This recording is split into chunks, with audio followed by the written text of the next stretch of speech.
तो नमस्कार दोस्तों, आपका स्वागत है रीजनिंग विद विवेक में। आज हम लोग करेंगे प्रैक्टिस सेट 2। प्रैक्टिस सेट 1 हम लोग कर चुके थे। एक एक सवाल आप बखूबी समझते रहिए, कोई दिक्कत हो वीडियो को दोबारा देख लीजिएगा। देखो भाई, प्रैक्टिस सेट 2 का हम लोग करते हैं question number 1। Clear? Question number 1 करते हैं। एक बार आप लोग इसको ट्राई करके देखिए कि क्वेश्चन नंबर 1 किस तरीके से सॉल्व होगा, इसका आंसर क्या आएगा।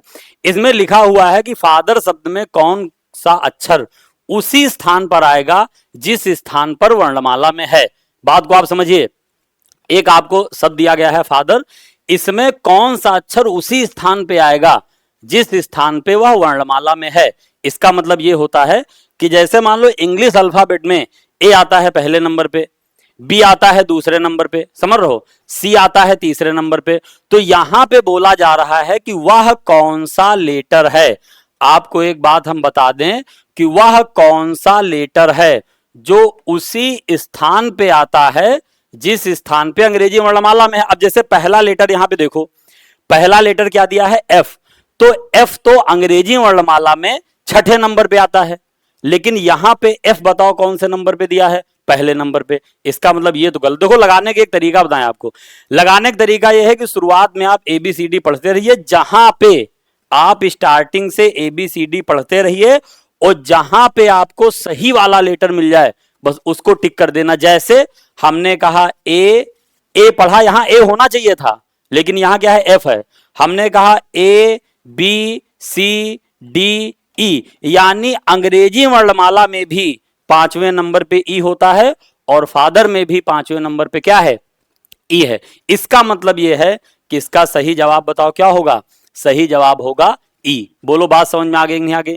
तो हमने आपसे कहा कि ये वाला क्वेश्चन कैसे लगेगा कि आप ABCD पढ़ते रहिए, शुरुआत से पढ़िए ABCDE, और जो लेटर तुम बोलोगे अगर वही लेटर मिल जाए तो वही आंसर टिक कर देना। बात समझ में आई? जैसे हमने क्या किया, हमने एफ को बोला ए, यहां ए बोला लेकिन एफ लिखा है, यहां बी बोला लेकिन ए लिखा है, यहां सी बोला लेकिन टी लिखा है, यहां क्या बोला, DH लिखा है, लेकिन यहां हमने बोला ई और यहां पे लिखा भी क्या है, ई। समझ गए होंगे। अब सही वाला मिल जाए सही कर दो, टिक कर दिया, हम लोग कहां बढ़ गए, आगे।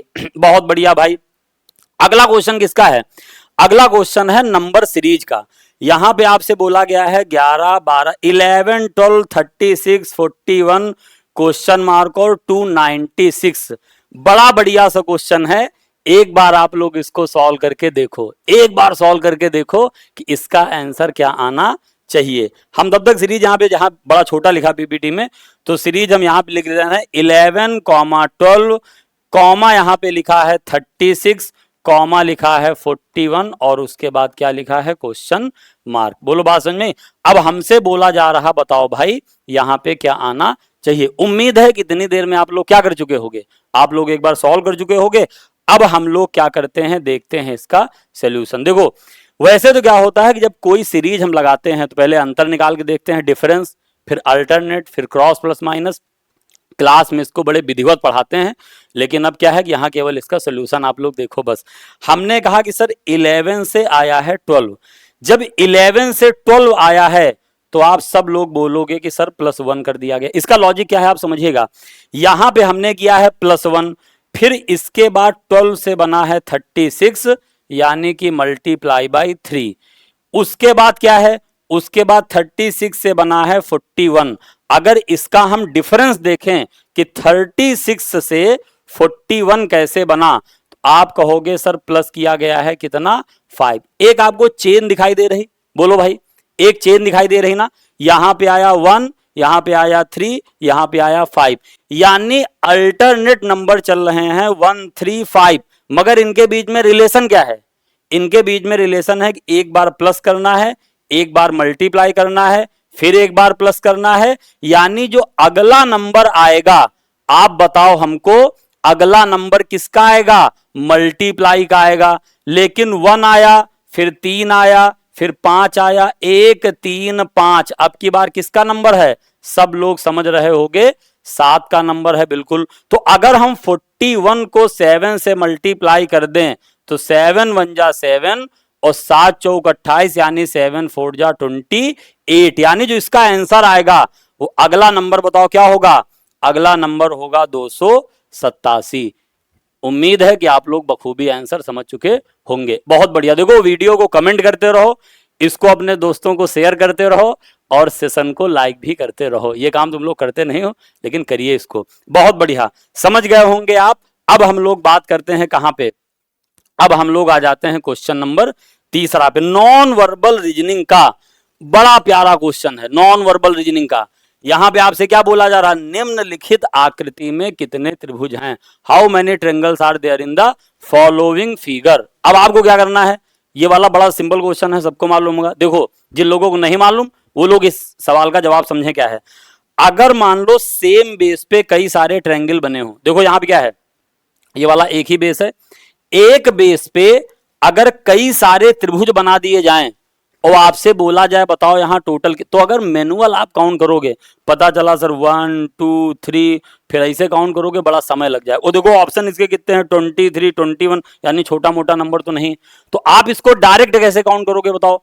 डायरेक्ट लगाने का तरीका है कि आप पहले क्या करो, ये जो बेस है, ये वाला बेस आपको दिखाई दे रहा, आप इस वाले बेस पे पहले कर लो नंबरिंग। कैसे नंबरिंग करोगे, जो पहला बॉक्स है इसको हमने क्या लिखा 1, बात समझ में आई। पहले वाले बॉक्स को हमने लिखा 1, सर हमने दूसरे बॉक्स को लिखा 2, यहां लिखा 3, मतलब हर बॉक्स पे नंबरिंग करते जाओ। यहां लिखा 4, यहां लिखा 5 और यहां लिख लिया मैंने कितना 6। बताओ सारी नंबरिंग कर लिया। अब तुमको बड़ा सिंपल काम क्या करना है कि ये जो नीचे वाले नंबर हैं इनको आपस में जोड़ देना है, यानी कि ऐड कर देना है।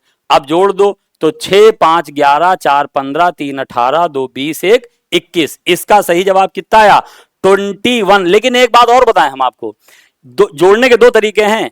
एक तरीका है कि हमने क्या किया कि 6 5 11 4 15 3 18 2 20 1 21 जोड़ा। एक आपको गणित में पढ़ाया गया होगा n क्रमागत संख्याओं का योगफल। काहे हम 6 5 11 जोड़े, अगर 1 से लेके 6 तक नंबर हैं तो हमको बताओ 1 से लेके 6 तक नंबर जब जोड़ना पड़ेगा तो आप क्या करोगे, सीधा फॉर्मूला लगा दोगे n+1/2 और जहां n बराबर क्या हो जाएगा, लास्ट वाला नंबर। हम ये बात क्यों बता रहे हैं आपको, एक ही बेस पे अगर 1 से लेके 10 तक एग्जामिनर बना देता नंबरिंग, 10 तक बॉक्स बना देता, तो 1 से लेके 6 नंबर तो जोड़ने में आपको कम समय लगा है। लेकिन बताओ 1 से लेके 10 नंबर जोड़ने में बहुत ज्यादा समय लगता। तो अगर लगातार संख्याएं जोड़नी पड़ जाएं, अगर हम आपसे बोलें कि n क्रमागत संख्याओं का योगफल बताओ, तो ये फॉर्मूला याद कर लो n+1/2 और जहां n बराबर बताओ क्या होता है, लास्ट वाला नंबर। तो जैसे यहां हमने लगाया तो आखिरी नंबर क्या है, आखिरी नंबर 6 है, तो हमने कहा 6 और मल्टीप्लाई बाय 6 + 1 कितना हो जाएगा 7, अपॉन क्या कर दो 2, 2 से कैंसिल करो, 2 3 जा 6, 7 3 जा बताओ क्या होगा 7 त्रुक 21, ऐसे भी आ गया। कुल मिलाकर तुम्हारा आंसर क्या होगा, आंसर आपका होगा 21। उम्मीद है कि हमारी पूरी बात आप समझ चुके हो। बोलो समझ चुके हो नहीं समझ चुके हो, आप लोग मन में सोच रहे होंगे कि हम बिल्कुल बिल्कुल समझ चुके हैं। अगर इसको समझ चुके हो तो हम बढ़ जाते हैं कहां, हम बढ़ जाते हैं अगले सवाल की तरफ। और अगला सवाल तो बड़ा प्यारा है। अगला सवाल बताओ कौन सा है, यहां पे है फिर से नंबर सीरीज का क्वेश्चन। बहुत प्यारी नंबर सीरीज है। एक बार आप लोग इसको क्या करो, फिर से लगा कमेंट किया करो, सब लोग जितने लोग हो सब लोग कमेंट करते रहो। ये भले ही रिकॉर्डेड क्लास है लेकिन हम आपके कमेंट पढ़ रहे होते हैं। रिप्लाई करने का टाइम नहीं मिलता, कंटेंट बनाना होता है, अभी बहुत सारी चीजें हमारी लर्निंग में है। शॉर्ट्स कैसे अपलोड करना, क्या करना, उसको हमें सीखना पड़ता है, समझ रहे हो ना। तो हम भले ही आपके कमेंट का रिप्लाई नहीं करते लेकिन पढ़ते तो हम सबके एक एक कमेंट हैं, बात समझ गए। तो आप लोग इसमें कमेंट जरूर करो, लगाओ भी और हमारी बात सुनते रहो, बाकी सवाल लगाते रहो। उम्मीद है लग गया होगा। अब चलो इसका हम लोग देखते हैं सोल्यूशन क्या है। देखो पहले सीरीज यहां बड़ी बड़ी लिख देते हैं। हमने यहां लिखा 5, 10, 26, हमने लिखा क्वेश्चन मार्क, फिर हमने लिखा 122 और फिर 170। ये एक सीरीज है, क्लियर। अब हमने आपसे क्या कहा कि ये जो क्वेश्चन मार्क है यहां पे बताओ कौन सा नंबर आएगा। ये वाली जब सीरीज आप देखोगे, देखो नंबर सीरीज में एक चीज है कि तुम्हारा कैलकुलेशन अच्छा होना चाहिए और आपकी मैथ्स अच्छी होनी चाहिए। जब आप इन नंबर्स को देखोगे तो कुछ दिमाग में ठक से लगा होगा, ठक से लगा होगा। क्या लगा होगा ठक से, आपने जब ये नंबर देखा तो 5 हमको दिखाई दिया, जैसे ही 5 दिखाई दिया तुमको याद आना चाहिए 4। 4 किसका स्क्वायर है? 2 का स्क्वायर है। जैसे तुमको 10 दिखाई दिया तो तुमको बताओ क्या याद आना चाहिए? 10 दिखाई देते ही आपको याद आना चाहिए 9, और 9 किसका स्क्वायर है? 3 का स्क्वायर है। कुल मिला के मुद्दा क्या है? अगर हम 5 को लिखें तो हम इसको लिख सकते हैं 2 का स्क्वायर प्लस 1। उम्मीद है कि ये लॉजिक आप लोग समझ पा रहे होंगे। 10 कहां से आया है बताओ? इस 10 को हम लोग लिख सकते हैं 3 का स्क्वायर प्लस 1। अरे बोलो, समझ में आ रहा है नहीं आ रहा? आ रहा होगा आप लोगों की। अब जैसे लिखा है 26, तो 2 का स्क्वायर प्लस 1, यहां मैंने किया 3 का स्क्वायर प्लस 1। अब की बार बताओ क्या आएगा? अब की बार आएगा 5 का स्क्वायर प्लस 1। आप हमसे कहोगे कि सर ये तो हम समझ गए, लेकिन नंबर लगातार तो नहीं चल रहे हैं। पहले 2 का स्क्वायर आया, फिर 3 का स्क्वायर आया, 4 तो सर गायब हो गया, आगे 5 का स्क्वायर आ गया। दिमाग लगाओ जरा, क्या है? अरे भाई ये है प्राइम नंबर 2, 3, 5। आपको क्या लगा ये कैसे नंबर है? Prime number. एक बार देखो सब लोग, इवन नंबर कौन से होते हैं? इवन नंबर होते हैं जो 2 से डिवाइड हो जाएं, जैसे 2 हो गया, 4 हो गया, 6 हो गया, क्लियर, 8 हो गया। ये सारे कैसे नंबर हैं? इवन नंबर, यानी कि सम संख्याएं। ये बात तो आपको मालूम होगी, एक बार हम बता दे रहे हैं।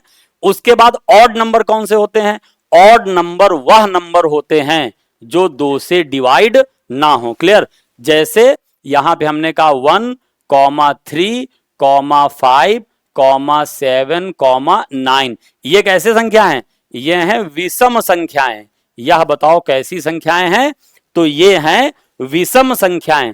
इनको इंग्लिश में हम लोग क्या बोलेंगे? Odd number. बहुत बढ़िया भाई। लेकिन 2, 3, 5 क्या है? ये होती हैं प्राइम नंबर। प्राइम नंबर माने क्या होता है?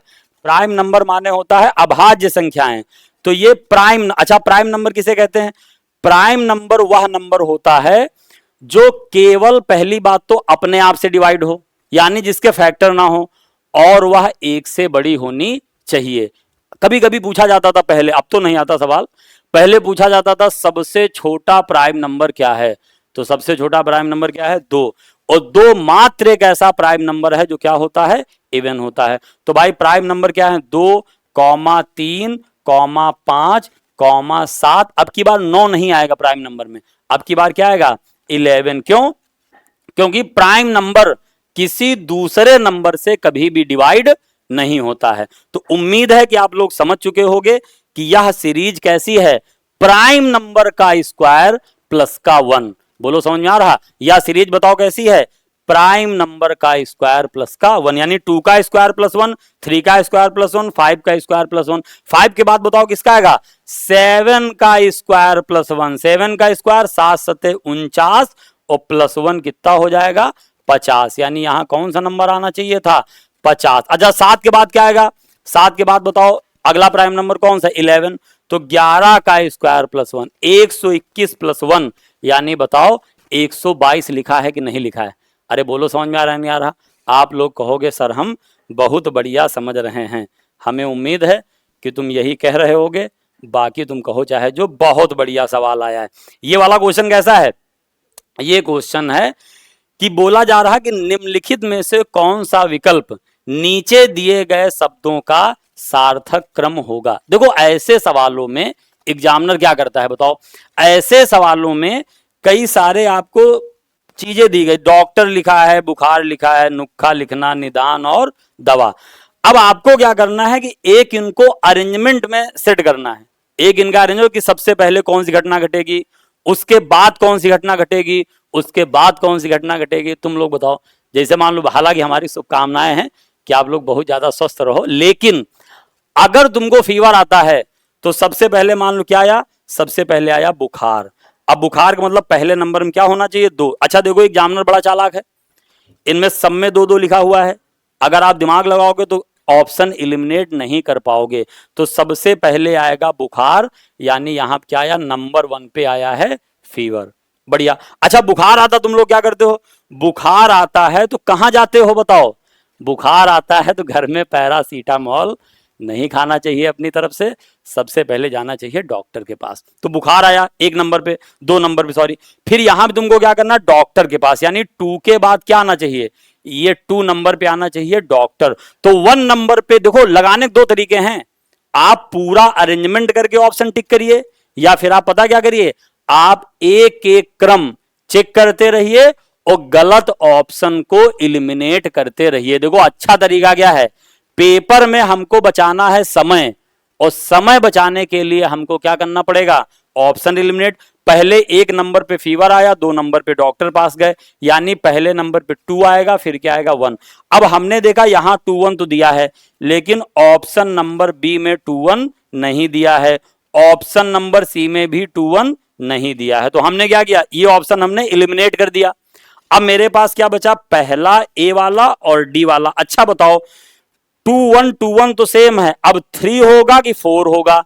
3 माने होता है प्रिस्क्राइब करना, यानी जैसे, और 4 माने डायग्नोस करना। पहले बताओ, देखो हिंदी में पढ़ोगे कंफ्यूज हो जाओगे। जैसे हिंदी में क्या लिखा है, पहले नंबर पे आया बुखार, फिर गए डॉक्टर के पास।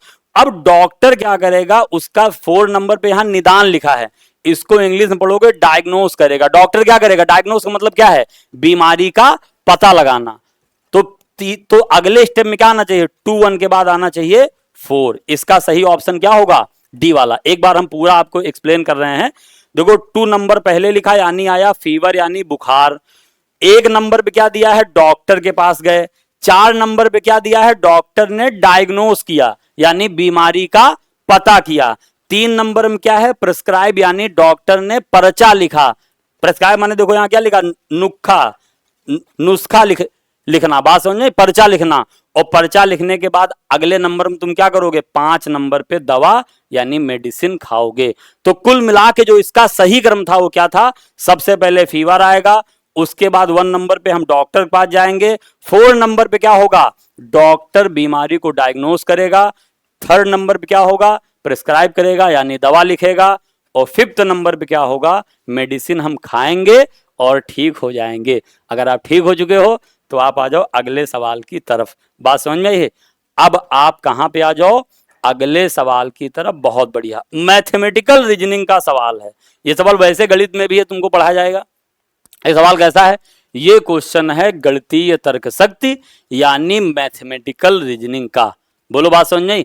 अब इसमें कहा क्या जा रहा, एक पुस्तक में 300 पृष्ठ हैं, पृष्ठ माने पेजेज, ए बुक है 300 पेजेज। इंग्लिश वाले लोग समझ रहे होंगे। एक दो बच्चों ने कहा कि सर जैसे 22 बोला करो तो उसको, सॉरी 22 बोला करो तो इसको 22 भी कह दिया करो। देखो हम कह तो दिया करेंगे, लेकिन मतलब नॉर्मल भाषा आपको पता होनी चाहिए। पानी की बतासा कैसे खाओगे, आप बोलोगे सर 21, वो बोलेगा 21 रुपया हुए, तुम 30 देख चले आओगे, हैं ये सब बातें। तो एक पुस्तक में कितने पृष्ठ हैं, 300 पृष्ठ हैं। प्रत्येक पृष्ठ में 10 शब्दों की 20 पंक्तियां हैं, यानी कि क्या है, एक पंक्ति में कितने शब्द हैं, 10। अगर हमसे बोला जा रहा, बताओ पुस्तक में कुल कितने शब्द हैं, यह मैथमेटिकल रीजनिंग का क्वेश्चन है। उम्मीद है कि आप लोग ट्राई कर रहे होगे। देखो हमारे साथ साथ आप ट्राई करिए, मन से पढ़िए। एक बात बताएं, जुड़ाव कम हो रहा है, अभी सब्सक्राइबर कम है, वरना वहां तक चली जाएगी रीजनिंग कि तुमने कल्पना नहीं है। यकीन मानो, चाहे जो टॉपिक हो, डायरेक्शन हो, ब्लड रिलेशन हो, इनइक्वालिटी हो, सिलोगिज्म हो, जिम्मेदारी के साथ अगर एक बार तुमने पढ़ा और दोबारा पढ़ना पड़ गया, तुम्हारा पढ़ाना बेकार है। 9 साल पढ़ाते पढ़ाते हो गया है, बात जान लो आप। समझ में आई बात। तो बहुत तुमको इत्मीनान से हमारे साथ रुके रहना है, लेकिन सपोर्ट करना है ना। स्टार्टिंग में क्या होता है, तुम्हारा ही मोटिवेशन हमको मोटिवेशन देगा, है कि नहीं बात सही। तो आपको लाइक करना है, वीडियो शेयर करना है, कमेंट करना है। हालांकि बहुत सारे लोग कर भी रहे हैं और उम्मीद है कि आप लोग ऐसे करते रहें। एक पुस्तक में 300 पृष्ठ हैं, प्रत्येक पृष्ठ में 10 शब्द की 20 लाइन है। मतलब कि एक लाइन में आप हमको बताओ, एक लाइन में बताओ कितने शब्द हैं, 10 शब्द हैं। बात आप समझिएगा, मतलब प्रत्येक पृष्ठ में 10 शब्दों की 20 लाइनें हैं। तो मेरा मतलब है कि अगर हम एक पेज में निकालना चाहें, गौर से बात सुनिएगा, अगर एक पेज में निकालना चाहें कि कुल कितने शब्द हैं, तो आप एक पेज में कुल शब्द कैसे निकालोगे, आप कहोगे सर एक लाइन में बताओ कितने शब्द हैं, 10 शब्द हैं। और एक पेज में, बड़े गौर से बात सुनिएगा, एक पेज में इसी तरह की कितनी लाइनें हैं, 20 पंक्तियां हैं। तो मेरे भाई एक लाइन में 10 शब्द हैं, तो हमको बताओ 20 लाइन में यानी 20 पंक्तियों में कितने शब्द होंगे। तो यूनिटरी मेथड लगाओ, एक एक नियम लगाओ, और ज्यादा के लिए क्या करते हैं, मल्टीप्लाई। तो एक लाइन में 10 शब्द, तो 20 लाइन में कितने होंगे। तो आप कहोगे सर जी 20 गुणे 10 यानी कितने हो जाएंगे, टोटल हो जाएंगे 200 शब्द। बताओ बात समझ में आई। यानी 20 लाइन में 200 शब्द। अच्छा 20 लाइन में अगर 200 शब्द हैं तो 20 लाइनों का क्या होता है, एक पृष्ठ होता है। एक पेज कितनी लाइन का होता है, यहां क्या लिखा है, प्रत्येक पृष्ठ में, यानी क्या है कि 10 शब्दों की 20 पंक्तियां हैं। यानी कुल मिला के निष्कर्ष ये निकला कि जो एक पेज है उस एक पेज में कितने शब्द हैं, 200 शब्द हैं। और इसी तरह के कितने पेज हैं बताओ, 300 पेजेज। बात समझ में आई। तो अगर हमसे बोल दिया जाए कि बताओ 300 पेज में, बहुत बढ़िया समझ में आ रहा सर, 300 पेज में कितने शब्द होंगे, तो आप क्या करोगे, जब जब ज्यादा निकालना पड़े तब तब तुमको मल्टीप्लाई कर देना है। तो क्या करोगे, यानी यहां पे कर दोगे कि सर 200 और मल्टीप्लाई बाई 300। यानी जब इसका मल्टीप्लाई करोगे 3 2 जा कितना हो जाएगा, इसको लो अलग कलर में बढ़िया सा लिख दें। अरे 3 2 जा हो जाएगा 6 और जीरो कितने लगा देने हैं, आप कहोगे सर 4 जीरो लगा देने हैं, यानी 60,000 शब्द होंगे पूरी पुस्तक में। तो 60,000 कौन सा ऑप्शन है, ऑप्शन नंबर ए वाला सही हो जाएगा। बोलो समझ में आ गया नहीं आ गया, ऑप्शन नंबर कौन सा वाला सही हो जाएगा, ए वाला सही हो जाएगा। आपको समझ में आ चुका होगा, आ गया ना, वेरी गुड। अगर ये बात समझ में आ गई है तो हम बढ़ जाते हैं, स्क्रीनशॉट लेना चाहो ले लो, वरना हम लोग क्या करते हैं, हम बढ़ जाते हैं आगे की तरफ। अगला क्वेश्चन हमारे पास क्या आया, बहुत प्यारा क्वेश्चन आया। आप कहोगे सर जी मजा आ गया पढ़ के, इतना प्यारा क्वेश्चन आया है कि आप कहोगे सर मजा आ चुका है। नहीं कहोगे, बिल्कुल कहोगे मजा आ चुका है। चलो भाई देखते हैं। बोला जा रहा है वह विकल्प चुने जो दिए गए संयोजन की दर्पण छवि को से काफी मिलता जुलता है। यानी दिया गया संयोजन क्या है, यहां लिखा है जजमेंट। अब जजमेंट का मिरर इमेज आपको बताना है। आप कहोगे सर हमने मिरर इमेज तो कभी नहीं पढ़ा, नहीं पढ़ा तब भी लगा लोगे, हम समझा रहे हैं तुम समझो, कैसे समझोगे बताओ। देखो मिरर इमेज में क्या होता है कि राइट वाला हिस्सा हो जाता है लेफ्ट में, क्लियर, और लेफ्ट वाला हिस्सा हो जाता है राइट में। थोड़ा समझ लो फिर इसका आंसर बताएं। जैसे मान लो हमने लिखा ई हमने लिख दिया, हमको लग रहा है कि येलो से आपको कम अच्छा दिखाई देगा, ऐसा लग रहा, बाकी तुम लोग कमेंट करेंगे, कमेंट करना तो हम पढ़ेंगे, कहो रेड से लिख दें। हमने कहा कि यहां लिखा हुआ है ई, क्लियर।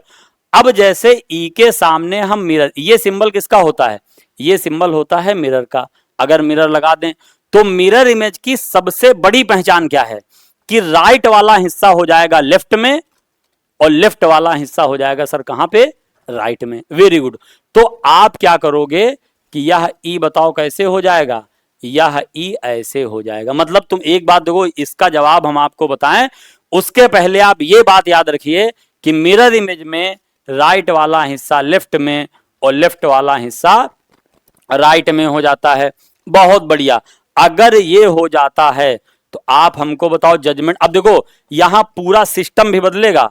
यहां क्या होगा, टी सबसे राइट में है तो टी कहां पे चला आएगा, सबसे लेफ्ट में। तो यहां पूरा सेट बदलेगा। देखो हाथ का मूवमेंट देखो, हमारे हाथ का मूवमेंट आप देखो, यह वाला पूरा सेट ऐसे बदल जाएगा और प्रत्येक लेटर भी अपने आप में हाथ का मूवमेंट देख पा रहे हो, नहीं देख पा रहे हो हाथ का मूवमेंट, एक बार दोबारा समझो।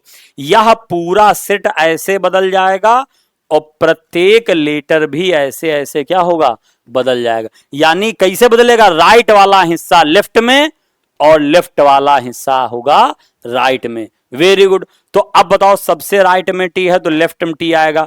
ऑप्शन अगर एलिमिनेट करना चाहें तो केवल डी वाला ऑप्शन हमने काट दिया। क्यों काट दिया, क्योंकि डी वाले हिस्से में जे आ रहा है। देखो दो काम करने हैं, ज्ञानी बनने से कुछ नहीं होता, ज्ञानी बनने से कुछ नहीं होता, आपको लगाते भी रहना है और ऑप्शन को एलिमिनेट भी करते रहना है। Very good. अब देखो भाई, अब हमने आपसे क्या कहा, अब देखो टी के बाद यहां क्या आना चाहिए, देखो एन आना चाहिए, एन तो आना चाहिए, लेकिन ऑप्शन नंबर 1 में तो सीधा सीधा एन लिखा है, जबकि एन की मिरर इमेज लिखी होनी चाहिए, तो ये वाला ऑप्शन क्या हो गया, कट गया। अब देखो आप यहां भी एन ठीक लिखा है मिरर इमेज, और यहां भी एन ठीक लिखा है मिरर इमेज, उसके बाद ई आना चाहिए, दोनों में ठीक लिखा। तो मैं तुमको एक बात बताऊं, आप कॉमन जो लेटर दोनों में ठीक लिखे हैं इनको बार बार क्यों चेक करोगे, है कि नहीं बात सही? कहोगे सर काहे बार बार चेक करके हम टाइम बर्बाद करेंगे अपना, तो कहोगे सर फिर क्या करें।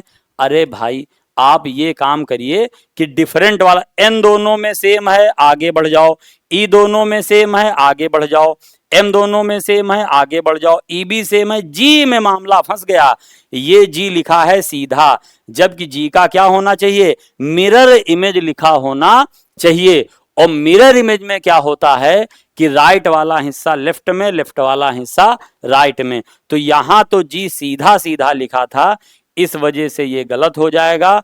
और यहां जी भी ठीक लिखा, डी भी यू जे, देखो सारे लेटर पलट गए नहीं पलट गए, और अगर सारे लेटर पलट गए हैं तो ये सारी सारी चीजें बिल्कुल बढ़िया लिखी हैं। बताओ समझ में आया कि नहीं आया? बिल्कुल आ गया होगा, बहुत बढ़िया भाई, बहुत बढ़िया। अब कहोगे सर हम कहां बढ़ेंगे, अब कहोगे सर हम बढ़ेंगे आगे, वेरी गुड। ये देखो वेन डायग्राम का क्वेश्चन है, वेन डायग्राम में दो प्रकार के क्वेश्चन आते हैं, एक आता है डायग्राम बनाने के लिए, एक आता है बने बनाए डायग्राम से जवाब देने के लिए। Very good. तो बने बनाए मतलब डायग्राम से जवाब देने के लिए आप इसको कैसे लगाओगे, चलिए देखो यहां क्या बोला जा रहा, हम थोड़ा कलर चेंज करते हैं। अब जरा देखो आप, बोला जा रहा निम्नलिखित में से, देखो यहां आरेख, निम्नलिखित आरेख में आयत पुरुषों को, आयत माने क्या होता है, रेक्टेंगल्स रिप्रेजेंट मेन। रेक्टेंगल किसको, रेक्टेंगल कौन सा है, ये वाला, बताओ ये वाला रेक्टेंगल्स है, तो जो ये रेक्टेंगल्स है यह किसको रिप्रेजेंट कर रहा है, यह कर रहा है पुरुष को, यानी किसको, मेन को।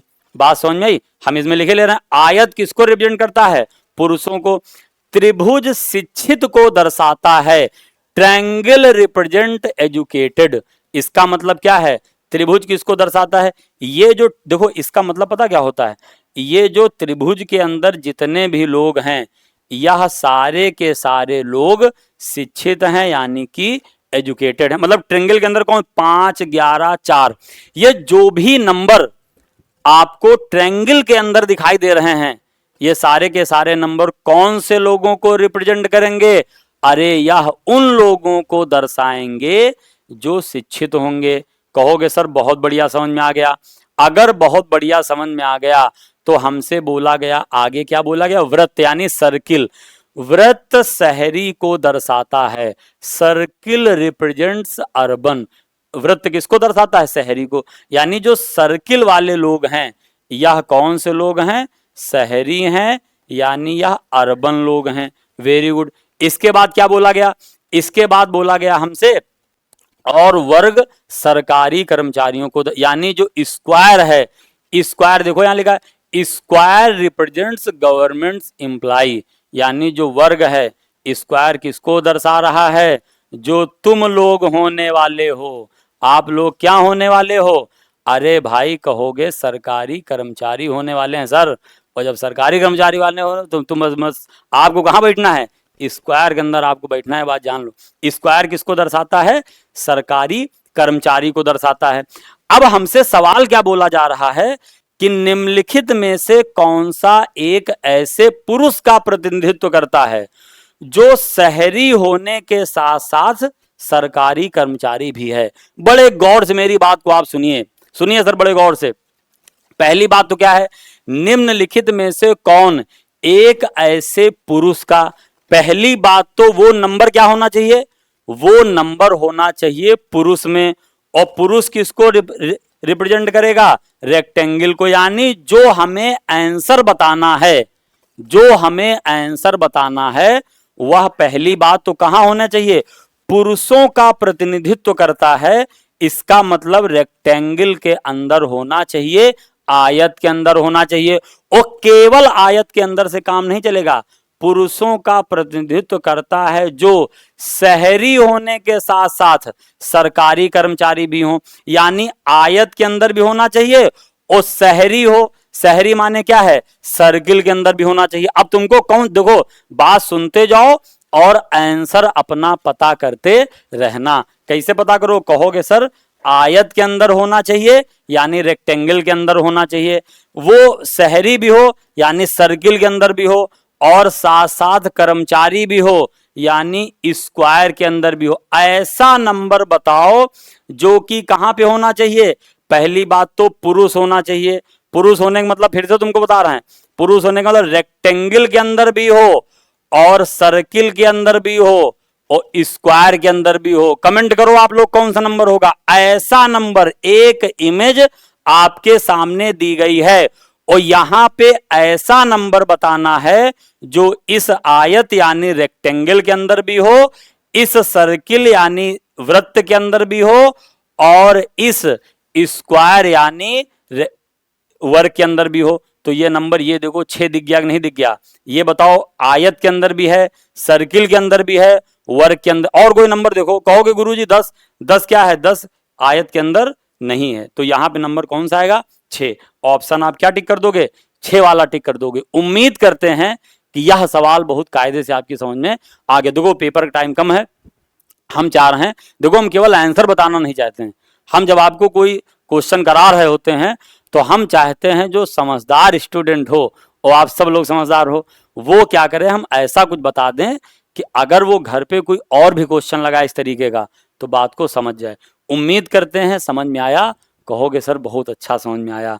सर क्या हुआ, बहुत अच्छा समझ में आया और ये भी सवाल बहुत अच्छा सवाल है, बड़ा प्यारा क्वेश्चन है। कॉपी पेन लेके आपको बैठना है, आपको कॉपी पेन लेके बैठना है और उसको क्या करते रहना है, लगाते रहना है। बड़ा प्यारा क्वेश्चन है। सर कौन सा क्वेश्चन है बहुत प्यारा, देखो यहां क्या बोला गया है, बोला गया है यदि शब्द, अब देखो स्केप्टिकल लिखा हुआ है यहां पे, इसको हम बाहर लिखे देते हैं।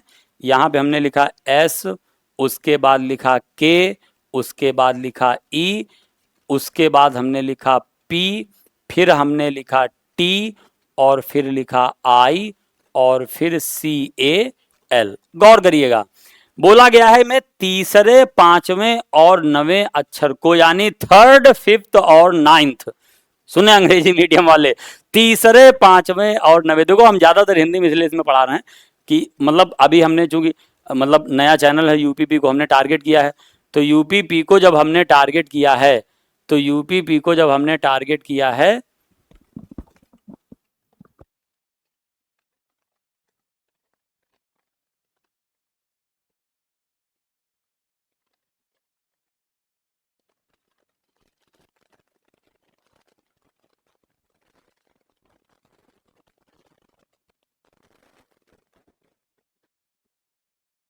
चलो भाई कुछ हल्का सा टेक्निकल वो लगा था इसलिए थोड़ा रुक गए थे। अब हम बढ़ जाते हैं आगे।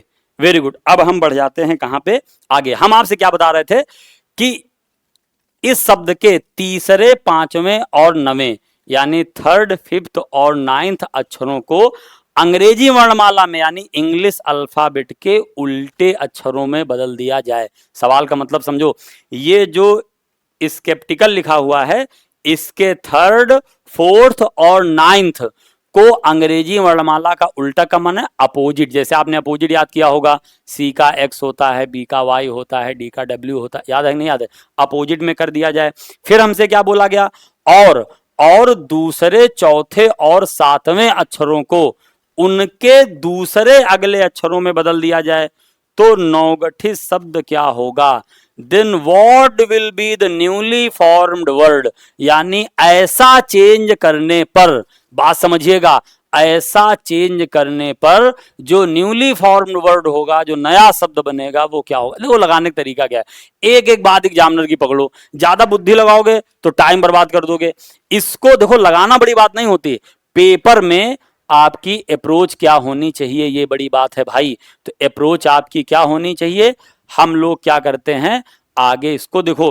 अब जैसे हमसे क्या बोला जा रहा है, तीसरे, पांचवें और नवें को अंग्रेजी वर्णमाला के, अच्छा देखो तीसरा वाला ये है, तीसरा है कि नहीं।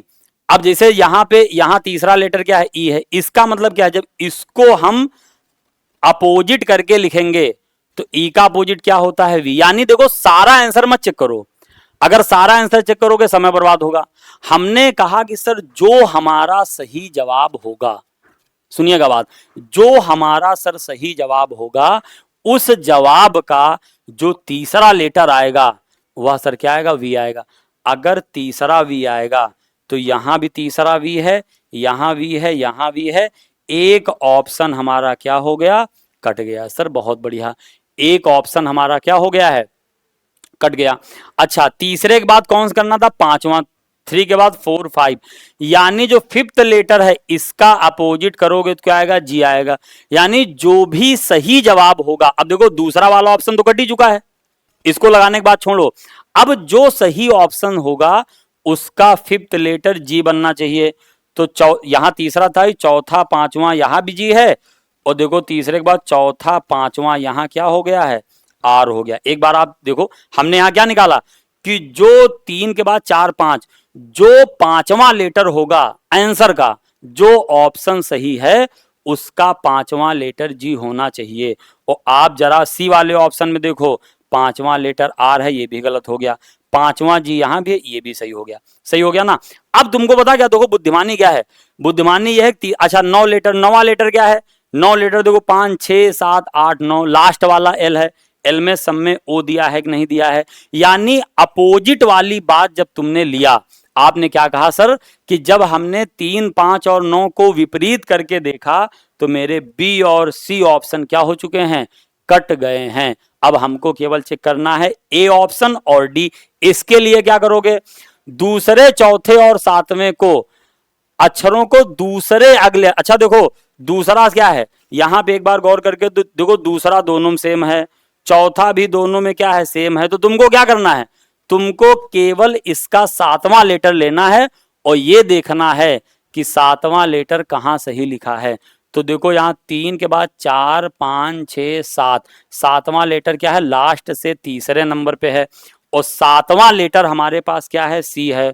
और अगर बोला जा रहा दूसरे अगले में, देखो सी के बाद अगला क्या आएगा, डी आएगा, लेकिन दूसरा अगला क्या आएगा, ई आएगा। सी के बाद दूसरा अगला ई होना चाहिए, मतलब लास्ट से जो थर्ड लेटर है वह क्या होना चाहिए, ई।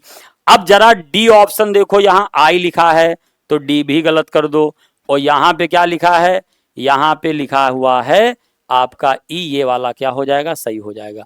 क्या आप इस सवाल को समझ पाए, बताओ। अच्छा समझ गया नहीं समझ गया, हमने आपसे क्या बोला है, हमने आपसे कहा है कि जो लेटर हमको एक एक लेटर को हम अपोजिट के, पहले अपोजिट वाला लॉजिक लगाया, तो हमसे बोला जा रहा तीसरे पांचवें और नवें, तो तीसरा लेटर ई है, ई का अपोजिट हमने कहा वी होना चाहिए, यहां जी का अपोजिट टी होना चाहिए पांचवें का, और 9 का एल है, एल का अपोजिट क्या होना चाहिए था, ओ। जब हमने अपोजिट वाले लेटर ऑप्शन में चेक किए तो पता चला कि सर 2 ऑप्शन कट गए, फिर अब 2 ऑप्शन बच गए। अब इन 2 में हमने इलिमिनेट कैसे किया, हमसे बोला गया कि दूसरे चौथे और सातवें को दूसरे अगले अक्षरों में, लेकिन यहां क्या हुआ, ऑप्शन में दूसरा और चौथा तो सब में सेम ही था, तो हमने क्या किया, सातवां लेटर पकड़ा, सातवां लेटर क्या है, सी है, सातवां लेटर सी है, और अगले दूसरे में सी के बाद अगला दूसरा क्या है, ई है, यानी ई यहां पे देखो आ गया, ए वाला सही हो गया। हमने इसको 2 बार समझा दिया कि जो लोग पहली बार में कम समझ पाए हो वो लोग भी लगा लें। उम्मीद है सर आप कहोगे हम समझ गए, बहुत बढ़िया समझ गए। अब हम बढ़ जाते हैं कहां पे, अब हम बढ़ जाते हैं आगे। अगला सवाल बहुत बढ़िया क्वेश्चन है, अगला सवाल बताओ कौन सा क्वेश्चन मिला, अगला क्वेश्चन मिला है डायरेक्शन का सवाल। कबीर पूरब से पश्चिम दिशा में 8 किलोमीटर चलता है। 2 तरीके इसको लगाने के हैं, एक तरीका है चित्र बना के लगाना, और एक तरीका क्या है, डायरेक्ट लगाना। चित्र कौन बनाएगा, छोड़ो चित्र बनाना, चित्र बनाना कहोगे सर छोड़ दो, और हम डायरेक्ट वाला सीखना चाहते हैं, यही कहोगे तो डायरेक्ट वाला तरीका तुमको बताते हैं। देखो डायरेक्ट वाला तरीका क्या है, डायरेक्शन में बात सबको मालूम है, ये बात सबको मालूम है कि यहाँ ईस्ट होता है, यहाँ वेस्ट होता है, यहाँ नॉर्थ, और यहाँ पे होता है क्या, साउथ। बहुत बढ़िया सर समझ गए। East west north south. आपको करना क्या है, नॉर्थ को पकड़ना है और ऐसे गोल गोल यानी क्लॉकवाइज डायरेक्शन में घूम जाना है। नॉर्थ को पकड़ के जब आप गोल गोल घूमोगे तो बताओ पहला आपको क्या मिलेगा, नॉर्थ मिलेगा। फिर आपको क्या मिलेगा, कहोगे सर ईस्ट मिलेगा। फिर आपको क्या मिलेगा सर, साउथ मिलेगा। फिर आपको क्या मिलेगा सर, वेस्ट मिलेगा। ऐसे मिल गया। लगाने का तरीका बता रहे हैं, बड़ा प्यारा तरीका बता रहे हैं, समझ जाना। देखो अब जो जो बोला जा रहा है उसको करते जा रहे हैं हम। सर क्या करते जा रहे हैं, जो जो बोला जा रहा। बोला गया कबीर पूरब से पश्चिम दिशा की ओर 8 किलोमीटर चलता है। देखो पश्चिम की, फाइनली कबीर कहाँ चल रहा, पूरब से, में ध्यान ना दो। फाइनली कबीर पश्चिम दिशा की ओर 8 किलोमीटर चलता है। तो वेस्ट डायरेक्शन ये वाली है, पश्चिम दिशा में हमने क्या लिख लिया, 8 किलोमीटर। बोलो समझ में आया, कहोगे सर बिल्कुल समझ में आया। अब वह अपनी दाईं ओर मुड़ता है। अब आपको क्या करना है, देखो डायरेक्शन में इस ट्रिक से लगाने का फायदा क्या है, पश्चिम के दाईं ओर। कहोगे सर दाईं ओर तो कोई डायरेक्शन नहीं लिखी, ये डायरेक्शन से गोल गोल घूम रही है। जब ये खत्म हो जाए तो दाईं ओर फिर से नॉर्थ पे आ जाओ। नॉर्थ के दाएं ईस्ट, ईस्ट के दाएं साउथ, साउथ के दाएं वेस्ट, और वेस्ट के दाएं फिर से नॉर्थ। उम्मीद है तुम समझ चुके हो। तो कबीर पश्चिम की ओर 8 किलोमीटर चलता है, फिर वह अपनी दाईं ओर मुड़ता है। अरे वेस्ट से दाईं ओर कहां मुड़ जाएगा, नॉर्थ में, और दाईं ओर मुड़ता है और 2 किलोमीटर चलता है। बहुत बढ़िया सर, कहोगे हम समझ गए हैं कि दाईं ओर 2 किलोमीटर चलता है और वह फिर से अपनी दाईं ओर मुड़ता है। अब नॉर्थ के दाईं ओर कहां पे आ जाओगे, ईस्ट में आ जाओगे। और बताओ सर कितने किलोमीटर चलता है, 5 किलोमीटर चलता है। अब अपने शुरुआती बिंदु से किस दिशा में है, तो तुमको करना क्या है, अब देखो कोई चित्र ना बनाओ, ये नंबर सारे समझ में आ गए, बोलो ये सारे नंबर आपको समझ में आ चुके हैं। अब एक चीज आप हमारी याद रखिएगा भाई, क्या याद रखिएगा कि देखो तुमको कुछ चीजें, देखो नॉर्थ कैंसिल होता है साउथ से, और आपको बताएं अलग कलर में आपको बताएं बना के, ईस्ट कैंसिल होता है वेस्ट से। तो अब देखो नॉर्थ का तो केवल 2 ही नंबर बचा है, क्योंकि साउथ में तो कोई नंबर नहीं था, लेकिन ईस्ट में नंबर है 5 और वेस्ट में नंबर है 8। बड़े गौर से आप समझो, ईस्ट काटेगा किसको, वेस्ट को, पूरब काटेगा पश्चिम को। अगर पूरब पश्चिम को काटेगा तो ईस्ट के 5 को क्या करेगा, ईस्ट का 5 वेस्ट के 5 को काट देगा, और 8 में से अगर 5 कट जाएगा तो आप कहोगे सर 3 बचेगा। यानी हमारे पास क्या हुआ कि फाइनल 2 ही डायरेक्शन बची, एक बची है नॉर्थ का 2, एक बची है वेस्ट का 8। जब क्लास में पढ़ाते तो उसको बहुत सारी चीजें बताते हैं, लेकिन अभी आप जान लो कि अगर प्रारंभिक बिंदु से दिशा निकालनी है तो अब तो कट नहीं पाएगा भाई, नॉर्थ वेस्ट को नहीं काट पाएगा, तो नॉर्थ बचा है और तुम्हारे पास वेस्ट बचा है। तो यही हमारा फाइनल आंसर आ जाएगा, उत्तर पश्चिम यानी कि नॉर्थ वेस्ट। उम्मीद है बहुत बढ़िया से आप समझ चुके होगे। नहीं समझ पाए हो, समझ गए हो यार, तुम समझ चुके होगे, बहुत बढ़िया। देखो अब हम क्या कर रहे हैं, यहाँ केवल क्वेश्चन करा रहे हैं, है ना। अब ये क्लास पढ़ने का अलग वो होता है कि उसमें हर चीज टीचर अपने साथ, अब जैसे यहाँ इसमें बहुत सारी बातें से, जैसे यहाँ बोला गया था शुरुआती बिंदु यानी इनिशियल पॉइंट से, स्टार्टिंग पॉइंट भी बोल सकते हो, लेकिन अगर लास्ट पॉइंट से बोला जाता अंतिम बिंदु से, तो इन्हीं दिशाओं को हम बदल देते, नॉर्थ का साउथ कर देते, वेस्ट का ईस्ट कर देते। फिलहाल ये सवाल समझ में आ गया है, तो ज्यादा झंझट क्यों करें, ज्यादा तनाव क्यों लें, इससे बढ़िया कहाँ बढ़ जाएं, आगे बढ़ जाएं। Very good. आप कहोगे सर हम ये भी समझ चुके हैं, कोई दिक्कत वाली बात हमको नहीं है, अब हम बढ़ गए हैं आगे। एनालॉजी का क्वेश्चन है भाई, बहुत बढ़िया। एनालॉजी का क्वेश्चन है, इसको आप कैसे लगाओगे। देखो यहां बोला गया है कि बॉटनी का रिलेशन प्लांट से है, जो रिलेशन है वही इंटोमोलॉजी का किसके साथ, वनस्पति विज्ञान क्या है, पौधों, वनस्पति विज्ञान में पौधों का अध्ययन किया जाता है, यही तो रिलेशन है। वनस्पति विज्ञान में पौधों का अध्ययन किया जाता है। तो आप हमको बताओ कीट विज्ञान में किसका अध्ययन किया जाएगा। सब लोगों को, हमें इसमें मतलब ज्यादा बोलने की जरूरत नहीं, इस सवाल में ज्यादा बोलने की जरूरत नहीं है, हमें पता है, सब लोगों को आता है। इंसेक्ट्स का किया जाएगा, यानी कीड़े का किया जाएगा। समझ में आई? इसका ऑप्शन कौन सा वाला सही है? इसका सही है ऑप्शन नंबर सी। आपको समझ में आ चुका है। यहां बहुत बोलना गलत बात है, क्योंकि ये सवाल बड़ा सिंपल है। यहां पे आ जाओ तुम, यहां पे आ जाओ सीधे सीधे। ये मतलब ये वाला भी वेन डायग्राम क्वेश्चन है। वेन आरेख रीजनिंग में एक टॉपिक पढ़ा होगा, वेन आरेख। तो वेन आरेख का क्वेश्चन ये वाला भी है। यहां पे आपसे क्या बोला गया? वह वेन आरेख चुने जो निम्न के बीच संबंध सबसे अच्छी तरह से दर्शाता है। संबंध क्या है? लड़के, एथलीट्स और छात्र। एक चीज हम क्लियर कर दें, यहां छात्र और छात्रा अलग अलग मत करिएगा। यहां छात्र माने इंग्लिश में पढ़ो इसको, इसको आप पढ़ो। यहां लिखा है बॉयज, एथलीट्स एंड स्टूडेंट्स।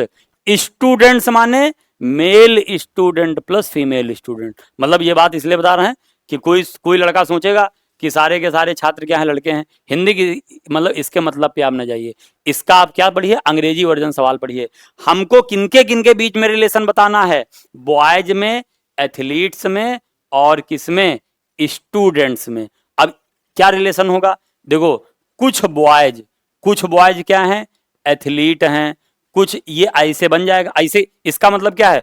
कुछ बॉयज एथलीट्स हैं, कुछ एथलीट्स स्टूडेंट हैं, कुछ स्टूडेंट बॉयज हैं। सब लोग कुछ ना कुछ थोड़ा थोड़ा सब में होंगे। बात समझ में आ गई? अगर थोड़ा थोड़ा सब में होंगे तो ऑप्शन नंबर कौन टिक कर दो? बी वाला टिक कर दो। कहोगे बहुत बढ़िया सर, ऑप्शन नंबर बी वाला टिक कर दो। और बी वाला टिक करके कहां बढ़ जाओ? आगे बढ़ जाओ। वेरी गुड, बी वाला आपने टिक कर दिया। आपने बोला सर ये बात हम समझ चुके हैं, बहुत बढ़िया। अब हम क्या कहां बढ़ चुके हैं? अब हम बढ़ चुके हैं आगे, बढ़ चुके हैं। अब हम बढ़ चुके हैं आगे। देखो, ये सवाल तो भाई इसके ऑप्शन गलत है। हम इसको बता दे रहे हैं, बोर्ड मास का है। प्रैक्टिस सेट 1 में भी जो है, प्रैक्टिस सेट 1 में जो है, हमारे साथ एक हमारे बहुत सहयोगी बैठे हुए हैं सर, और वो मिथिलेश सर हैं। और ये हमको बता रहे हैं ब्लैक कलर यूज करिए। सर की सबसे बड़ी खूबसूरती मालूम क्या है? ये शायरी बहुत बढ़िया सुनते हैं और शायरी लिखते बहुत बढ़िया हैं, लेकिन सुनने वाला जिनका हिसाब किताब है, हमने इनसे भी नहीं कहा, लेकिन आप लोग बता रहे हैं सुनते बहुत बढ़िया हैं। इनको सुनाने में बड़ा मजा आता। खैर, तो हमने आपसे क्या बोला है कि 620। देखो, इसके ऑप्शन सारे गलत हैं, लेकिन हम बता दे रहे हैं। देखो, बोर्ड मास है। एक बार इसी सवाल को हम आपको करा भी चुके हैं। देखो कितना बढ़िया कलर यही होता है नए पुराने का अंतर। समझ में आई बात? नए पुराने ये अंतर होता है। कितना प्यारा लग रहा है ना? मतलब ये उल्टा है। उल्टा, अगर ये ब्लैक होता बोर्ड और व्हाइट होता 6, तो पूनम का चांद नजर आता है ना, एकदम कालिमा रात में और निकला हुआ है चंद्रमा, है ना? लेकिन खैर कोई बात नहीं, उल्टा है। यहाँ 6 लिखा है। अब लेकिन देखो, यहाँ लिखा है 620। हम थोड़ा इसको पीछे लिख दे रहे हैं। यहाँ लिखा है 620। अब देखो, यहाँ लिखा है क्रॉस। लेकिन आप जब इसको पढ़ोगे तो यदि कहाँ चला, क्रॉस गुणा का अर्थ जोड़ है, यानी क्रॉस का अर्थ क्या है? एडिशन, यानी प्लस है। तो आपको क्या करना है? यहां मल्टीप्लाई नहीं लिखना है। आप क्वेश्चन को पढ़िए। क्वेश्चन में क्या बोला गया कि मल्टीप्लाई का अर्थ क्या है? जोड़ है। तो आप यहां पे 620 के बाद क्या कर दोगे? प्लस लगा दोगे। और प्लस कितना लिखोगे? तो यहां पे 12 लिखा है, तो आप 12 यानी 12 लिख दोगे। इसके बाद क्या लिखा हुआ है? प्लस। तो आपको यहां पे प्लस नहीं लिखना है। जो चेंज एग्जामिनर बोल रहा है वो चेंज आपको करना पड़ेगा। कैसे करोगे? जैसे मान लो प्लस का, देखो यहां क्या है? प्लस का अर्थ गुणा है। अगर प्लस का अर्थ गुणा है तो यहां मल्टीप्लाई में क्या कर दोगे? 7 कर दोगे। Very good. इसके बाद क्या लिखा हुआ है? माइनस। तो माइनस का अर्थ बताओ क्या है? भाग है, यानी डिवाइडेड बाई। तो माइनस की जगह हमको क्या कर देना है सर? डिवाइडेड बाई 1 कर देना है। क्या बताओ ये चेंज क्या था? यह चेंज क्या है? आपकी समझ में आया? अब आपको हमने एक बात बताई कि बोर्ड मास वाली, देखो यहां लिख रहे हैं, ये बात हमने प्रैक्टिस सेट 1 में भी बताया था। बोर्ड मास का मतलब क्या होता है? पहले ब्रैकेट, फिर ऑफ, फिर डिवाइडेड बाय यानी भाग, फिर मल्टीप्लाई यानी कि गुणा करना होता है, एडिशन यानी जोड़ना होता है, और सब्ट्रैक्शन यानी घटाना होता है। तो यहां पे सबसे पहले क्या करोगे? सबसे पहले आप लिखोगे सर 620, उसके बाद प्लस 12 मल्टीप्लाई भी। अब पहले डिवाइड कर लो इसका। बोर्ड मास क्या कहता है? बोर्ड मास कहता है सबसे पहले डिवाइड करिए। समझ गए? तो जब आप डिवाइड करोगे तो यहां पे क्या आ जाएगा? 7 आ जाएगा। अब क्या लिखोगे? अब लिखोगे 620 प्लस, अब मल्टीप्लाई करोगे तो 12 सत्ते कितना हो जाएगा, 12 7 जा 84, 12 सत्ते 84 आ जाएगा। अब क्या करना है, अब जब 620 में 84 को जोड़ोगे, बोर्ड मास मिटा दें, चाहो तो स्क्रीनशॉट ले लो, ले ही लिया होगा इतनी देर में, तो ये तुमको पता भी होगा, वैसे कोई बहुत नई बात नहीं है। इसको जोड़ोगे तो कितना आ जाएगा 40 और यहाँ पे आ जाएगा 7, यानी 704। हमने पहले ही आपसे बोला था इस सवाल के सारे ऑप्शन गलत हैं और टाइपिंग एरर था, कोई बात नहीं, आप इसका सही जवाब क्या कर लो, 704 इसका सही जवाब आप कर लो। बात समझ में आ गई, बहुत बढ़िया। अब हम कहाँ बढ़ जाते हैं, अब हम बढ़ जाते हैं अगले क्वेश्चन की ओर। 2 क्वेश्चन बचे हैं बस, तुम लोग एकदम धैर्य बनाए रखो। अभी रिकॉर्डेड क्लासें हैं, थोड़ी थोड़ी वीडियो डाल रहे हैं, चीजें लर्निंग चलने। देखो अब ये बात तो पहली बार पता चली, ब्लैक में व्हाइट में ब्लैक, यही सब चीजें सुधारनी है। चलो भाई, निम्नलिखित प्रश्न में एक शब्द दिया गया है, उसके बाद 4 शब्द हैं। निम्नलिखित प्रश्न में एक शब्द दिया गया है, एक शब्द, ये वाला शब्द भाई ढूंढ, एक शब्द दिया गया है, ये लिखा है इन्वायरमेंट। उसके बाद 4 शब्द दिए गए हैं, जिनमें से एक दिए गए शब्द के अक्षरों का उपयोग करके बनाया जा सकता है। मतलब आपसे ये बोला जा रहा है कि जो इन्वायरमेंट में लेटर हैं, इन लेटर्स का उपयोग करके, समझिएगा क्वेश्चन, इन्वायरमेंट में जो लेटर हैं, इन लेटर्स का उपयोग करके इन चारों में से कौन सा शब्द बनाया जा सकता है। तो पहला वाला शब्द क्या लिखा है, देखो, जैसे एक बात आप गौर करो, एम यहां लिखा है 2 बार, इसका हम कलर चेंज कर लेते हैं। एम यहां बताओ कितने बार लिखा है, 2 बार। लेकिन आप इधर देखो, एम कितने बार लिखा है, 1 बार लिखा है। तो इसका मतलब ये वाला तो बनाया नहीं जा सकता। एक बात आपको और बताएं, यहां देखो ई है तो यहां ई है, यहां एम है, एम भी है, आई है, ये देखो आई भी है, एन है, देखो एन भी है, ई है। अब देखो ई 2 बार आया, ई अगर 2 बार आया है तो इन्वायरमेंट में भी ई कितनी बार है, 2 बार है, तो बनाया जा सकता है। एन भी है, एन भी, सारा है। मतलब अभी के हिसाब से बी वाला ऑप्शन बिल्कुल सही है। लेकिन हम लोग क्या करते हैं कि नीचे वाले ऑप्शन भी चेक कर लिया जाए। नीचे वाले ऑप्शन में सबसे ब्लंडर मिस्टेक पता क्या है, यहां भी देखो दिया गया है ए दिया गया है। अब जब ए यहां दिया गया है और जबकि इन्वायरमेंट में कहीं पे ए दिया ही नहीं गया है, तो इसका मतलब क्या है कि इनसे ये शब्द नहीं बन सकता है, ये भी गलत। यहां भी ए आ गया, ये भी गलत। और बी वाला बताओ क्या हो जाएगा, बी वाला यहां पे बिल्कुल सही हो जाएगा, एकदम 101% क्या हो जाएगा, सही हो जाएगा। अब हम लोग क्या करते हैं, बढ़ जाते हैं आगे। बताओ समझ में आ रहा नहीं आ रहा, बहुत बढ़िया समझ में आ रहा है सर, है ना। अगर बहुत बढ़िया समझ में आ रहा तो आप फिर क्या करिए, अंतिम क्वेश्चन है इस सेशन का, लास्ट वाला सवाल, ब्लड रिलेशन। बहुत प्यारा क्वेश्चन है, बहुत प्यारा क्वेश्चन है। और ये क्वेश्चन बताओ किसका आ गया है, ब्लड रिलेशन का आ गया है। बात समझ में, ब्लड रिलेशन का क्वेश्चन आया, हम लोग देखते हैं, बताओ इसका जवाब क्या होना चाहिए। देखो भाई, तुमको देखो फैमिली ट्री बनानी आती होगी। बच्चों में गंगा के पसंदीदा राम और रेखा हैं। हम चित्र कहां बनाए, यहां बनाए छोटा सा। देखो, गंगा के पसंदीदा, पहली बात तो ये क्या है, गंगा है। इसको और थोड़ा इधर से बनाओ। पहली बात तो बताओ ये क्या है, गंगा है। इन गंगा के पसंदीदा मतलब क्या है, पसंदीदा हो चाहे ना हो, बच्चे तो ही है गंगा के। तो गंगा के 2 बच्चे यहां दिए हैं, बच्चों में गंगा के पसंदीदा राम और रेखा हैं। यानी इनके बच्चे क्या हैं, एक तो बच्चा इनका राम है और बताओ दूसरा इनका बच्चा क्या है, रेखा। देखो जब बच्चे बोला जा रहा है तो आप यहां मेल फीमेल क्लियर नहीं होता। और एक बात आपको बता दें, जो फैमिली ट्री बनाने वाले क्वेश्चन हैं उनमें हम नाम के हिसाब से मेल फीमेल डिसाइड नहीं करेंगे, है ना। जब जेंडर क्लियर हो जाए तभी मेल कैंडिडेट के यहाँ प्लस से डिनोट करते हैं और फीमेल को माइनस से। लेकिन जब जेंडर क्लियर हो जाए तभी आप मेल फीमेल लगाइएगा, अन्यथा मत लगाइएगा। बढ़िया। बच्चों में गंगा के पसंदीदा राम व रेखा है, इनको बना लिया। रेखा शरद की माँ है। अब देखो रेखा कौन है, माता। अगर रेखा माता है तो 101% रेखा महिला है, और महिला है तो इस पे माइनस लगा लो। और किसकी माता है रेखा बताओ, शरद की माता है। तो हमने शरद, अब शरद लड़का है कि लड़की है ये बात हमें पता नहीं है, तो शरद पे हमने कोई निशान नहीं लगाया। लेकिन रेखा शरद की कौन है? रेखा शरद की माता है, ये हमने यहां लिख लिया। Very good. रेखा शरद की क्या है? माता है। जिन्हें जिन्हें माने किन्हें? शरद को।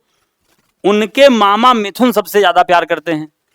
इस लाइन से यह पता चल रहा है कि जो शरद के मामा हैं, शरद के मामा बताओ कौन है? मिथुन है। अच्छा, मामा कौन होता है? ये चाहो तो सिंगल लाइन लगा लो, भाई बहन होंगे। मामा होता है माता का भाई। अगर शरद के मामा मिथुन हैं, इसका मतलब यह है कि शरद की माता रेखा है और इनके भाई बताओ कौन है? मिथुन। और मिथुन को जब भाई बोला जा रहा तो आप प्लस लगा सकते हो बड़े आराम से। क्लियर? प्लस लगा सकते हो क्योंकि भाई हैं तो मेल होंगे, लड़का होगा। तो इनके मामा बहुत प्यार करते हैं। परिवार के मुखिया रामलाल हैं, जिनके उत्तराधिकारी उनके बेटे गोपाल और मोहन। यानी कोई अब देखो यहां जुड़ नहीं पाएगा भाई, रामलाल यहां नहीं बन पाएगा, ना मोहन दिया है, ना गोपाल दिया है, ना रामलाल दिया है। जब कोई लाइन तुम यहां पे अटैच ना कर पाओ तो कई बच्चे क्या करते हैं? ये लाइन छोड़ देते हैं। लाइन छोड़िएगा मत, वरना समय बर्बाद होगा दोबारा सवाल पढ़ने में। अब आपको यहां क्या करना है? परिवार के मुखिया रामलाल हैं, इसको अलग हम बना लेते हैं कि मान लो रामलाल हैं और रामलाल के दो बच्चे हैं। कौन कौन से बच्चे हैं? कहां चला गया? उत्तराधिकारी। उनके उत्तराधिकारी उनके बेटे गोपाल और मोहन से। एक बार हम दोबारा पढ़ रहे हैं। परिवार के मुखिया रामलाल हैं, जिनके उत्तराधिकारी उनके बेटे गोपाल और मोहन। देखो, अगर बेटे साफ साफ बोला जा रहा है तो गोपाल भी लड़का होगा रामलाल का उत्तराधिकारी, और मोहन भी लड़का होगा रामलाल का उत्तराधिकारी। गोपाल और मोहन हैं। गोपाल और गंगा की शादी को 35 साल हो। अब देखो, जो चित्र हम अलग बना रहे थे, जो नहीं जुड़ पा रहा था, अब बताओ जुड़ गया नहीं जुड़ गया? ये जो गोपाल हैं, गोपाल और गंगा की शादी को बताओ कितने साल हो गया है? 35 साल हो गया है। तो गोपाल तो बेटे थे, तो गंगा कौन हो जाएंगी? इनकी वाइफ हो जाएंगी। और गोपाल का भाई बताओ कौन है? अरे भाई, रामलाल है। रामलाल है, सॉरी, गोपाल का भाई कौन है? ये मोहन है। देखो वहां चित्र बना है, जो चित्र हमने अलग बनाया था वही चित्र यहां जोड़े दे रहे हैं। मोहन है। और इन मोहन और गोपाल के पिता कौन हैं? ये पिता हैं कौन? रामलाल। अब बताओ, सारा चित्र, ये जो चित्र हमने अलग बनाया था, जो नहीं जुड़ पा रहा था उस समय, वह चित्र अब पूरा ऐड हो चुका है। और अगर यह पूरा बन चुका है तो आप हमको एक बात बताओ, पूरा चित्र हमारा कंप्लीट हो गया। अब तुमसे बोला क्या जा रहा? कहो तो इसको मिटा देना, चलो पढ़ा रहने दो। अब तुमसे क्या बोला जा रहा? तुमसे बोला जा रहा है कि अच्छा, फिर बोला गया गोपाल और गंगा की शादी को 35 साल हो गए हैं और उनके 3 बच्चे हैं। तो भैया गोपाल और गंगा के देखो, राम, रेखा, मिथुन, 3 बच्चे हैं, वो तो ऑटोमेटिक दिख रहा। मिथुन और मोहन के बीच क्या रिश्ता? देखो ये सवाल क्या है, ये जो ऑप्शन दिया है, मिथुन और मोहन के बीच, ये मिथुन है और ये मोहन है। तुम बताओ मिथुन के पिता कौन है? गोपाल। भाई गोपाल गंगा विवाहित हैं, देखो यहां। अगर गोपाल गंगा विवाहित हैं तो इनके 3 बच्चे हैं, राम, रेखा और मिथुन। तो मिथुन की माता है गंगा और मिथुन की माता है गंगा, और मिथुन के पिता बताओ कौन है? गोपाल। और गोपाल का भाई कौन है? मोहन। तो पिता का भाई बताओ कौन होता है? चाचा होता है। इसका मतलब यह हुआ कि मोहन हो गया चाचा और मिथुन हो गया भतीजा। अगर हिंदी में हम सवाल को देखें तो मिथुन और मोहन के बीच क्या रिश्ता है? जब दोनों के बीच बोला जा रहा है तो आपको दोनों लिखना पड़ेगा, यानी गोपाल और चाचा और भतीजा लिखना पड़ेगा। लेकिन ये अंग्रेजी में सवाल अलग लिखा, ऑप्शन इंग्लिश के हिसाब से लिखें। ऑप्शन में बोला जा रहा how is Mithun related to Mohan. How is Mithun related, इसका हिंदी मतलब क्या होगा कि मिथुन का मोहन से क्या संबंध है। ये अगर हम इंग्लिश के हिसाब से इसको माने कि मिथुन का मोहन से क्या संबंध है, यानी how is Mithun related to Mohan. तो मिथुन बताओ कौन है? मिथुन है मोहन का भतीजा, इनके भाई का लड़का, मोहन के भाई का लड़का, भाई का लड़का भतीजा। मिथुन कौन है? भतीजा। इसको बड़े प्यारे कलर से हरी झंडी देते हुए हम यहाँ पे क्या लिख देते हैं, हम यहाँ पे लिख देते हैं नेफ्यू यानी भतीजा। एक बात आपको हम और बताना चाहेंगे, पहले हमारी बात को आप समझिएगा। आज का सेशन तो यहाँ से हो गया कंप्लीट, लेकिन दो बातें हमारी पहले सुन के जाओ, दो बातें आप हमारी सुन के जाइए। इसका क्वेश्चन का स्क्रीनशॉट लेना हो ले लो, बाकी सारी बातें तुमको पता है। दो बातें सुन के जाओ।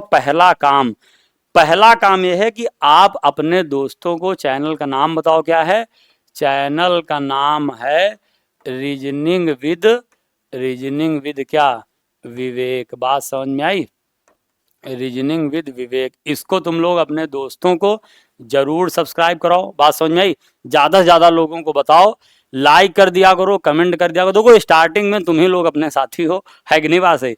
तो ज्यादा से ज्यादा जो हमसे हो पाएगा वो हम करेंगे, इधर से उधर से जो तुमसे हो पाए तुम करो। सेशन कैसा लगा कमेंट जरूर करिएगा। इस क्लास को हम यहीं पे वाइंड अप करते हैं। बहुत बहुत धन्यवाद, थैंक यू।